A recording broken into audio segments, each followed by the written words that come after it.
चीनी वायरस की एंट्री हो चुकी है भारत में, हमारे देश में। जिस बात का डर था वैसा ही हुआ। चीनी वायरस HMPV की एंट्री हो चुकी है देश में और कर्नाटक, गुजरात में केस सामने आए हैं। कोरोना के बाद से चीन में वायरस फैल रहा है। चीन में हर दिन मामले बढ़ते जा रहे हैं। इधर मलेशिया में भी मामले सामने आए हैं। एक बार फिर कोविड जैसा डर है और अभी तक हमारे देश में कोई भी केस सामने नहीं आया था, लेकिन अब आ चुका है। कर्नाटक, गुजरात में HMPV वायरस केस मिला है। कर्नाटक में 2, गुजरात में 2 संक्रमित मरीज पाए गए हैं। कर्नाटक में 8 महीने और 3 महीने के 2 बच्चे संक्रमित हुए हैं। गुजरात में 2 महीने का बच्चा पॉजिटिव पाया गया है और केंद्र सरकार ने एडवाइजरी जारी की है। मध्य प्रदेश में भी स्वास्थ्य विभाग ने एडवाइजरी जारी कर दी, अलर्ट जारी कर दिया है और स्वास्थ्य मंत्री ने अधिकारियों को निर्देशित भी किया है। HMPV वायरस को लेकर सरकार अलर्ट है, सतर्क है। स्वास्थ्य मंत्री ने अधिकारियों को निर्देशित किया, स्वास्थ्य व्यवस्थाओं को तैयार रखने के निर्देश दिए गए। तो चीन से जो वायरस फैल रहा है उसे समझ लेते हैं, विस्तार से उसके बारे में हम जान लेते हैं। देखिए, चीन से जो वायरस फैले हैं उसके बारे में समझिए। 2002 में सार्स वायरस फैला हुआ था, 2002 में H1N1 वायरस फैला, 2019 में कोरोना त्रासदी सुनामी आई कोरोना की, जो वायरस फैला, और अब HMPV वायरस फैल रहा है। चाइना से जो वायरस फैले हैं पूरी दुनिया में, उनकी डिटेल है ये। जो वायरस फैल रहा है अभी HMPV, वो कितना खतरनाक है वो भी जान लीजिए आप। देखिए लक्षण क्या होते हैं। खांसी, गले में खराश, दिक्कत होती है। बचाव क्या है? साफ सफाई रखिए, मास्क लगा कर रहिए, सावधान रहिए। कैसे फैलता है? छूने और हवा के जरिए संपर्क में आने से, और बाय एयर भी ये फैलता है। क्या है इलाज? बचाव ही इसका इलाज है। सावधान रहें, सतर्क रहें, चेहरे पर मास्क लगा कर रखें। असर बच्चे और बुजुर्गों में ज़्यादा है, जिनकी इम्यूनिटी कम होती है, मतलब बच्चे बुजुर्गों की इम्यूनिटी कम होती है, उन पर ज़्यादा खतरा है इस वायरस का। लक्षण क्या होते हैं इसके वो भी जान लेते हैं। देखिए, खांसी होती है, बुखार आता है, गले में खराश, दिक्कत आती है, सांस लेने में तकलीफ होती है, रैशेस भी आ जाते हैं बॉडी पर, चकत्ते, लाल लाल चकत्ते निशान जिन्हें हम कहते हैं, वो भी अपनी बॉडी पर आ जाते हैं। खांसी, बुखार, गले में दिक्कत, सांस लेने में तकलीफ और रैशेस की समस्या हो जाती है, जिसमें इस वायरस का संक्रमण जाता है, जिस वायरस से पॉजिटिव होता है व्यक्ति। तो HMPV वायरस की दस्तक भारत में हो चुकी है। Doctor Manish Mishra, civil surgeon Jabalpur से हमारे साथ जुड़ गए हैं इसी वायरस पर अधिक चर्चा करने के लिए। डॉक्टर साहब बहुत स्वागत करता हूं विस्तार न्यूज़ में आपका। और सबसे पहले ये HMPV वायरस क्या है उसके बारे में बताइए डॉक्टर साहब। देखिए, ये HMPV वायरस है, ह्यूमन मेटान्यूमो वायरस। ये रेस्पिरेटरी सिंसिटियल वायरस ग्रुप का एक वायरस है और आमतौर पे ये जैसे बहुत कोल्ड क्लाइमेट्स जहाँ होते हैं, जैसे नीदरलैंड्स है, चाइना के कोल्ड रीजन्स, रशिया के कोल्ड रीजन्स, वहाँ पे ये आमतौर पे एक बहुत ही छोटे से फॉर्म में रहता है।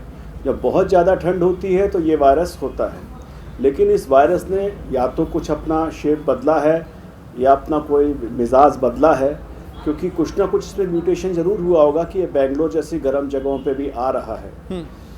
अभी इसके बारे में बहुत जानकारी अवेलेबल नहीं है, नेट पे भी इसके बारे में बहुत कम जानकारियां हैं, और जो जानकारियां आपने दी हैं आमतौर पे ये समझिए कि जैसा कोविड के वायरस से हमें समझाया गया था लगभग वही चीज़ें करनी हैं, और इसमें कुछ ऐसा ज़्यादा नहीं करना। इसके एट प्रेजेंट तो कोई वैक्सीन नहीं बनी है और इसमें एंटीबायोटिक्स भी काम नहीं करती, इसलिए एंटीबायोटिक्स देने का भी कोई मतलब नहीं है। इसमें सबसे ज़्यादा सावधानी रखनी है छोटे बच्चों को या बूढ़े लोगों को जिनकी इम्यूनिटी कम है जी, या वो लोग जो स्टेरॉइड ड्रग्स पे हैं, या किसी भी कारण से, जैसे कैंसर के पेशेंट होते हैं जिनमें इम्यूनिटी कम होती है, या किसी भी अन्य कारण से अगर आपकी इम्यूनिटी कम है तो आपको खास बचाव का रखना है। मेरा निवेदन है कि ज़्यादा से ज़्यादा लोग N95 मास्क पहने। जिनकी इम्यूनिटी कम है वो भीड़ में ना जाएं। बहुत ज़्यादा जो मतलब कोई भी ऐसा उत्सव होता है या वो होता है जहाँ ज़्यादा भीड़ होती, वहाँ जाने से बचें और खुली हवा में सांस लें। और अपने डॉक्टर आप को साहब, जिस जितना तरीके से आप segregate बता कर रहे सकते हैं, जिस तरीके से आप बता रहे हैं कि इसकी अभी कोई दवाई नहीं है, कोई वैक्सीन नहीं है, एंटीबायोटिक भी इसमें काम नहीं करती है, तो क्या कोरोना से भी ज़्यादा खतरनाक ये वायरस हो सकता है आने वाले समय में? देखिए क्या है कि अभी तक इसका पूरा नेचर पता नहीं चला है जी क्योंकि इसके बारे में जो भी जानकारी है, जैसे जो इलिनॉइस का एक इंस्टीट्यूट है यूएसए में, उसने जानकारियां दी हैं, जो उस हिसाब से तो ये बहुत सामान्य सा वायरस है। मतलब ये 2 से 6% लोगों को अफेक्ट करता है। लेकिन अभी जो नई जानकारियां आ रही हैं चाइना वगैरह से, उसमें 10% लोगों को इसमें निमोनिया हो सकता है, और ये जो निमोनिया होता है ये लाइफ थ्रेटनिंग हो सकता है। बिल्कुल, जिस तरीके से हमें देखा जब कोविड की शुरुआत हुई थी तब भी जी डॉक्टर साहब, हल्का सर्दी जुकाम बुखार हुआ, फिर पहली लेयर, दूसरी लेयर और तीसरी लेयर आई तो हमने त्रासदी देखी कोरोना की। क्या HMPV वायरस भी ऐसे ऐसे आगे बढ़ सकता है? क्या कोई वायरस समय के साथ और ज़्यादा स्ट्रांग होता है और ज़्यादा अपने आप को डेवलप करता है क्या? निश्चित तौर पे होता क्या है कि अगर एक बार आपको माइल्ड इन्फेक्शन हो किसी वायरस वाले डिजीज से जी, तो दोबारा उसमें क्या है कि आप में एंटीबॉडीज होती हैं, और जब वो रिएक्ट करता है दोबारा तो एंटीजन एंटीबॉडी रिएक्शन भी कई बार बहुत सीवियर फॉर्म ऑफ वो दे सकता है जी। और रेस्पिरेटरी सिंसिटियल वायरस जो है, ये जो HMPV वायरस है, उसी ग्रुप का वायरस है ये। इसमें जो निमोनिया होता है वो बहुत डेंजरस निमोनिया होता है, खासकर बच्चों में। जी, जो छोटे बच्चे होते हैं उनमें बहुत सीवियर निमोनिया होता है और तकलीफ होती है इसमें बहुत ज़्यादा। जी बिल्कुल। डॉक्टर साहब, आपको सुनने वालों और आपके सुनने वाले लोगों की डिमांड पर एक सवाल करना चाहूँगा मैं आपसे। लोग ये जानना चाहते हैं कि ये ज़्यादा खतरनाक है नहीं, या फिर अभी ज़्यादा डरने की आवश्यकता नहीं है? डॉक्टर साहब देखिए, अभी तो जो मैं तो हमेशा गवर्नमेंट ऑफ इंडिया की एडवाइजरी को फॉलो करता हूँ और उनका कहना है कि अभी डरने की बात नहीं है। लेकिन फिर भी एक डॉक्टर होने के नाते मेरा सोचना ये है कि हमेशा अपनी व्यवस्थाओं को चाक चौबंद रखा जाना चाहिए। बिल्कुल, जिस तरीके से डॉक्टर साहब कोरोना की तीन लहर हमने देखी और व्यवस्थाएं हुई, बनी रहनी चाहिए। जी जी जी जी जी कहिए। और पूर्व में भी काफ़ी व्यवस्थाएं बनी थी कोरोना के समय में जी, उन व्यवस्थाओं को फिर से लागू करने की ज़रूरत है।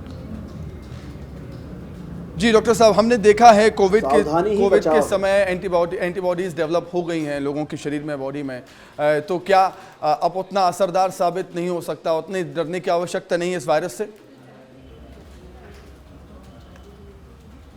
नहीं, देखिए, कोरोना का वायरस जो है वो दूसरा वायरस था। हाँ, और ये वायरस दूसरा है, ये दोनों एक वायरस नहीं है। कितना अलग है डॉक्टर साहब? ये कोरोना से कितना अलग है? जितने भी देखिए, कितना अलग हम इसे कह सकते हैं कोविड से?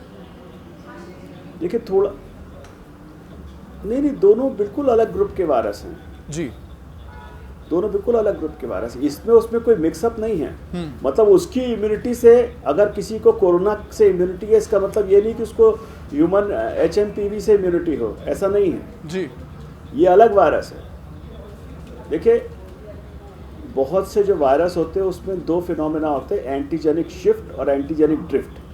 ड्रिफ्ट मतलब थोड़े बहुत छोटे छोटे चेंजेस होते हैं, और शिफ्ट मतलब जो बड़े चेंजेस होते हैं उसमें, मतलब वो अपने जेनेटिक कोड को बदल लेता है।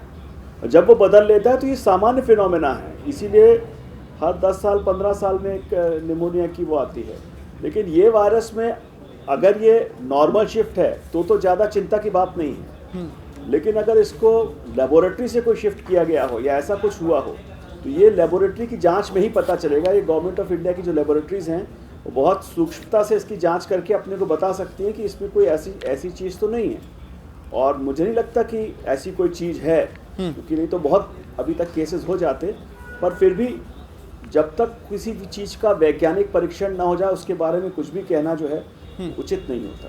डॉक्टर साहब, अभी बच्चों और बुजुर्गों में इस वायरस के लक्षण मिले हैं। कर्नाटक, गुजरात से जो केसेस सामने आए हैं, मतलब जिनकी इम्यूनिटी वीक है, कमज़ोर है, वायरस उन्हें ही अभी अपना शिकार बना पा रहा है। देखिए, हमेशा एक बात याद रखिए, वायरल डिजीजेज में जब भी जिन लोगों की इम्यूनिटी कम होती है वो लोग हमेशा खतरे में रहते हैं, बहुत ज़्यादा खतरे में रहते हैं। जैसे HIV के पेशेंट हैं, बहुत ज़्यादा खतरे में, तो उनको खतरा तो हमेशा ही रहता है, उनको हर वायरस से खतरा है उनको। लेकिन अभी हमको ये देखना है कि ये वायरस कैसा बिहेव करता है। अभी तो सिर्फ आया है इंडिया में जी। अगर ये कोरोना जैसा बिहेव करता कि भाई इसकी कोई इम्यूनिटी नहीं है किसी को, तो बहुत दिक्कत होगी जी। और नहीं अगर बिहेव करता, नॉर्मल बिहेव करता है तो ठीक रहेगा जी।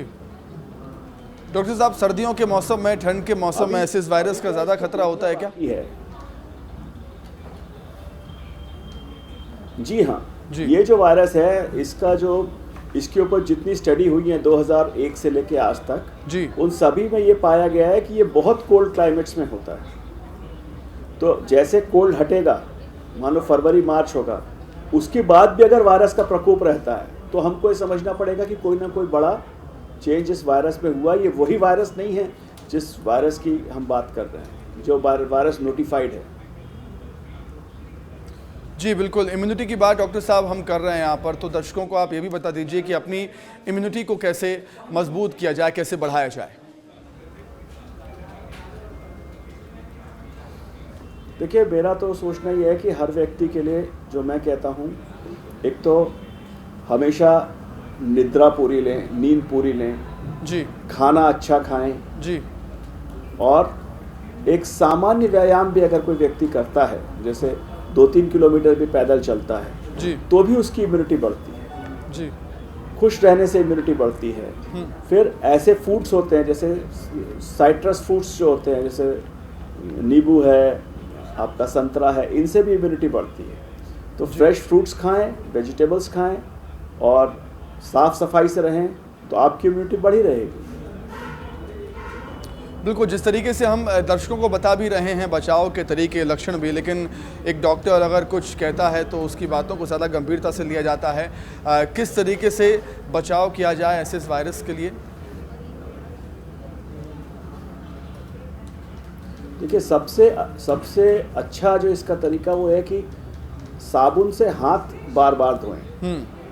फिर अपने हाथ को नाक या आँख या मुंह के आसपास ना ले जाएं, अपने चेहरे की तरफ ना ले जाएं। तीसरा, N95 मास्क पहने जब भी आप घर से बाहर निकलें और जहाँ तक हो सके भीड़ को अवॉइड करें, धूल और धुएं को अवॉइड करें, साफ़ सुथरे स्थान पर रहें, खुद साफ़ सुथरा रहें और अच्छा भोजन करें। हमेशा आप याद रखिएगा, खाली पेट भी इम्यूनिटी कम होती है, मतलब बहुत लंबे समय खाली पेट नहीं रहना चाहिए व्यक्ति,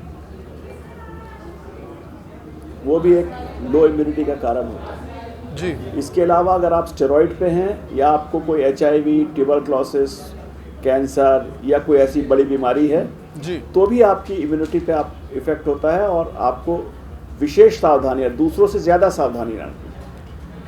जी, मतलब कोविड के लिए जो गाइडलाइन जारी हुई थी सरकार की तरफ से, WHO की तरफ से, उसी का पालन करना चाहिए। मास्क लगा कर रखिए, डॉक्टर साहब कह रहे हैं, अच्छा खाइए, अच्छी नींद लीजिए, व्यायाम कीजिए, एक्सरसाइज कीजिए, इसी से आपकी इम्यूनिटी बढ़ेगी और आप ऐसे वायरस से बच के रहेंगे। बहुत शुक्रिया डॉक्टर मनीष आपका जुड़ने के लिए और तमाम बातचीत के लिए बहुत धन्यवाद आपका।